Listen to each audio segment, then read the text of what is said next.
एक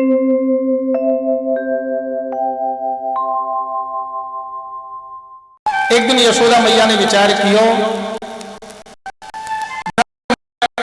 कि यहाँ जूठा कूटा बासी कुसी माखन खाए के मेरे बेटा की बुद्धि खराब हो गई। आज मैं मेरे कन्हैया को अपने हाथ से माखन बिलो के और ताजी ताजी माखन खिलाऊं। एकदा यशोदा नंद गेहिनी कर्मांतर नियुक्तासु निर्ममंथ स्वयं दधी। निर्ममंथ स्वयं दधी या स्वयं शब्द को अर्थ यह है कि ठाकुर जी की सेवा अपने हाथ से स्वयं जब करोगे तब सच्ची सेवा है। पैसा देकर नौकर चाकरों से सेवा कराना सेवा नहीं, शरीर की सेवा ही सच्ची सेवा। वो बैकुंठ में लक्ष्मी, उसके यहाँ कोई नौकर चाकरों की कमी नहीं है, पर वो अपने पति नारायण की सेवा लक्ष्मी स्वयं अपने हाथ से करे। बैकुंठ की लक्ष्मी अपने नारायण की सेवा अपने हाथ से करती है, संसार की लक्ष्मी अपने नारायण की सेवा नौकर चाकरों से करवाती है।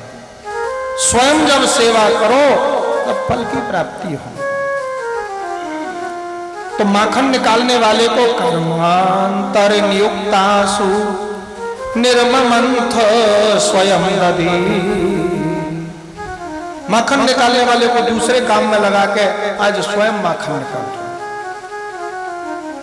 ताजी ताजी भोजन करने से बुद्धि ठीक रहती है, बासी भोजन करने से, जूठा भोजन करने से बुद्धि खराब हो जाती है। गीता में भगवान कहते हैं उच्छिष्टम च मेध्यम च भोजनम तामस प्रिय। जूठा फूठा बासी कुसी रूखा सूखा खाने से बुद्धि खराब होती है।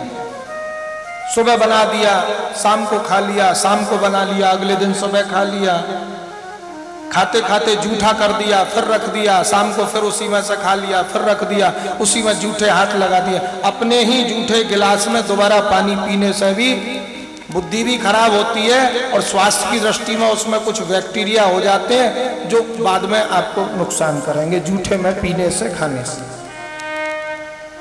इसलिए जूठा कूटा बासी कुसी नहीं खाना चाहिए, ताजी बनाओ ताजी पाओ। स्वास्थ्य विज्ञान की दृष्टि से भी ये ठीक है। आज मैया माखन निकाल रही हैं और यशोदा रानी माखन निकालते समय अपने बेटा की वाली लीलाओं को गान कर रही हैं। यानी यानी ही गीतानि तद्वालो चरितानि च दधि निर्मन्थने काले स्मरन्ति तान्यगाय।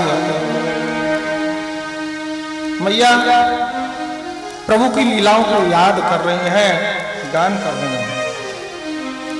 यशोदा रानी मन से लाला को चिंतन कर रही हैं, वाणी से कन्हैया के लिए गा रही हैं और हाथ से माखन निकाल रही हैं। मन वाणी शरीर तीनों की एकतानुवृत्ति सहज समाधि हो रही है।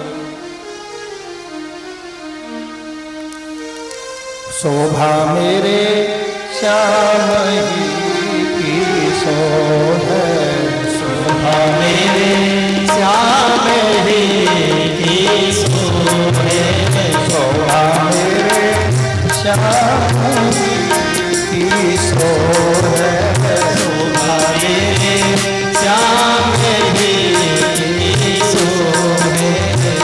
बल बल जाओ छबीले मुख की, बल बल जाओ छबीले मुख की, पट कर को है, पट कर को है, शोभा मेरे श्याम की सो है, शोभा मेरे श्याम की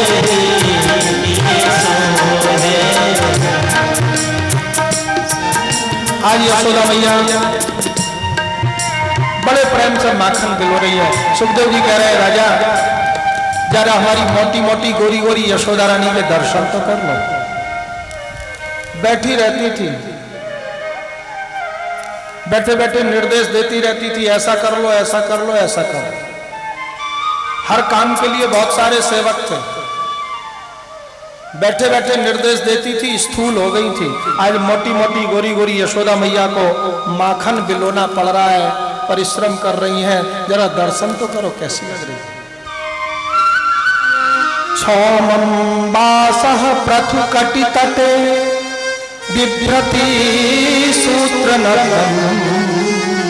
पुष्णेहयुष्णुत कुचयुगम जातकंपम रज्ज्वाकर्षश्रमोदचल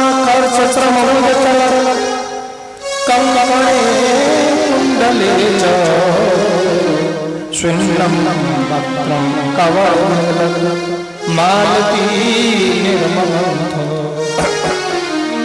क्षौमं वासः पृथुकटि तटे बिभ्रति सूत्रनद्धम्।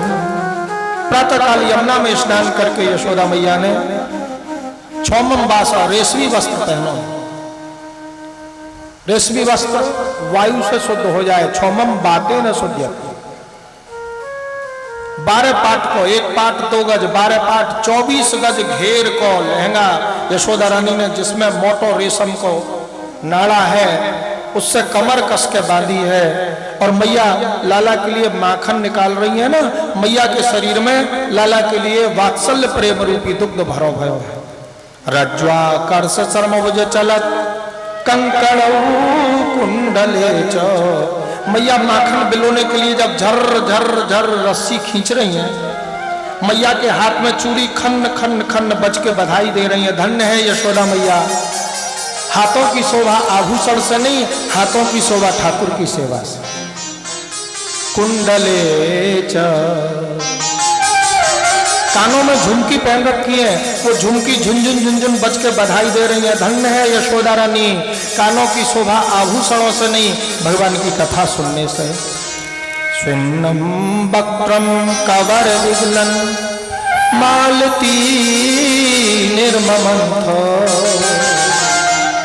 यशोदा रानी की चोटी में जो माला है उसमें से पुष्प गिर रहे हैं। जो ठाकुर की सेवा करे उसके सिर पर नहीं, उसके चरणों में रहने। लोग बात कहते हैं भगवान को भूख नहीं लगती। अरे भैया, जैसे यशोदा मैया माखन निकाल रही हैं, ऐसे आप रसोई बनाओ, आपकी रसोई में पहुंच जाएंगे। आज भगवान पर मैया को ये परिश्रम देखो नहीं गयो।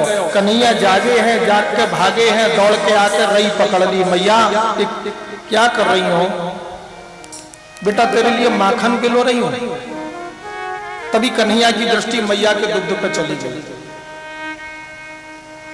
कन्हैया ने विचार किया ये माखन तो बाद में भी मिल जाएगा, पर मैया को यह वात्सल्य प्रेम रूपी दूध बाद में कहां मिलेगा? मैया मोकू तो जोर से भूख लग रही है।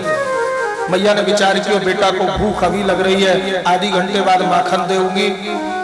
छोटे बालक को समय पे अगर भोजन नहीं मिले तो उसका विकास रुक जाता है, उसकी ग्रोथ रुक जाती है। 5 वर्ष तक बालक का शरीर और बुद्धि दोनों समान रूप से बढ़ते हैं। 5 वर्ष से 10 वर्ष तक शरीर का विकास थोड़ा ज्यादा, बुद्धि थोड़ी कम। और 11वें वर्ष के बाद फिर शरीर और बुद्धि एक संग बढ़ते हैं। 18 वर्ष की उम्र तक जब भूख लगे उसी समय पौष्टिक भोजन मिलना जरूरी है, अन्यथा या तो दिमाग में कमी रह जाएगी या शरीर में। जब भूख लगे बालक को बढ़िया भोजन, ये नहीं पहले होमवर्क कर बाद में मिलेगा। अरे बाबा, शरीर कमजोर हो जाएगा तो क्या करेगा जीवन में? इसलिए बालक को भोजन तो समय पर मिलेगा। मैया सोच रही है माखन बाद में, तब तक अपना दुग्ध पिला दूं। बड़े प्रेम से कन्हैया को गोदी में लिटा के यशोदा रानी दुग्ध पान कराने लगी। और अपने बेटा के सुंदर मुख को देख के मैया प्रसन्न होने लगी, और ज्यादा प्रसन्न हुई, धीरे मुस्कुराने लगी, हंस